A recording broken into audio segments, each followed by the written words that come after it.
New at 9:30, $4.3 million. That's the amount of taxpayer money spent on travel expenses by state employees, according to a recent audit by the governor. Was that taxpayer money spent irresponsibly for personal expenses? Well, for the last 2 nights, the troubleshooter team has been investigating the travels of 2 University of Northern Colorado professors. They were caught on tape shopping and sightseeing during hours that they had signed up and paid to attend conferences. Fox 31's Kirsten Chapman is in the newsroom with reaction to her investigation. Kirsten? Well, Phil, considering the state of our state's economy, which affects the University of Northern Colorado because it's state funded, we were interested when we learned 2 professors had plans to spend nearly $10,000 traveling to 2 conferences back to back, one in Hawaii, one in Seattle. Wanting to know if this was a worthy use of taxpayer money, we hired private investigators to follow the professors.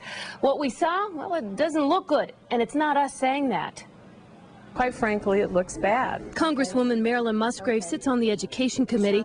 The university is also in her district. The teachers and the students in the classroom suffer when these things are not done properly. Tim Foster heads the Colorado Commission on Higher Education. I mean, when times get tough, you do your core mission, which is teaching, and not traveling. We brought the facts of our investigation to these 2 leaders.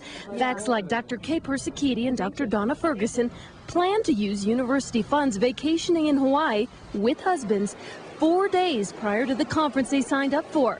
The professors told us they had to arrive early to get over jet lag. When we got to Hawaii, we were beat off our feet. You don't need to recuperate for 4 days before you go to a conference. And in the second leg of their trip to Seattle, our private investigators tell us the professors only spent a few hours at the 3-day conference, a conference they requested almost $3,000 in funding to attend. Well, it's disappointing. I mean, as you know, we've been going through budget cuts, and we're always very concerned about how much tuition, how much we raise tuition, you know, and trying to balance costs and revenues.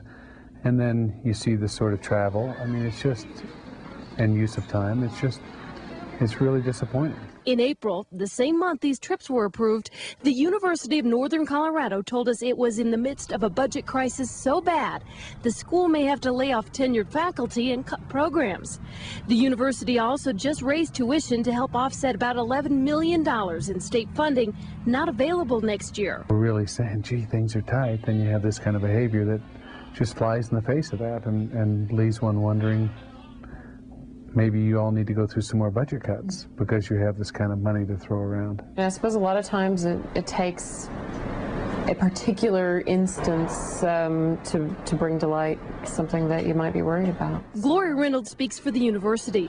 She says since learning about our investigation, a decision has been made not to reimburse the professors for all of their travel expenses. I think that this has evolved as, you know, as we've begun to look into it, and I think that the 2 professors backed down a bit and said, yeah, maybe we shouldn't have been charging this grant for some of this time. She tells us the administrator with oversight left the university for another job soon after approving these trips. Her replacement? I think that that he was surprised to learn that there wasn't more work going on while these professors were traveling, and he wants to make sure that doesn't happen.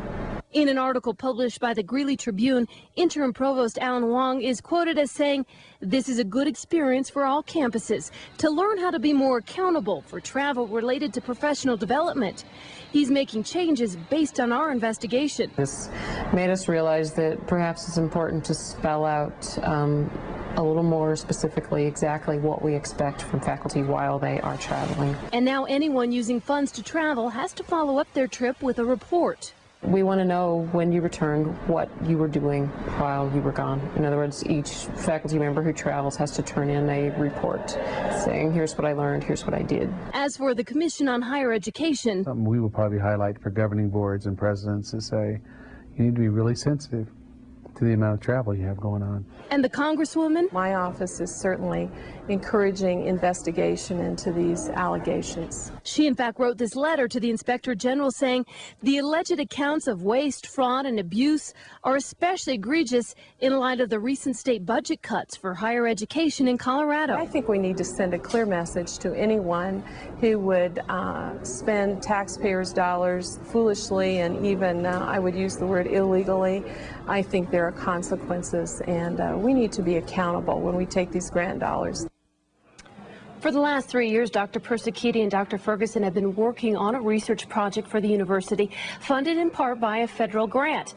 Now, some of the funding for these trips came out of the grant, so the Inspector General will be investigating not only the travel, but how the federal money has been spent as a whole by these two professors.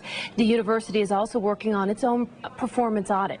Now, as for the professors, they're both leaving the university in August, not having anything to do with our story, so anything that comes out of these two investigations won't affect them. Kirsten Chapman in the newsroom.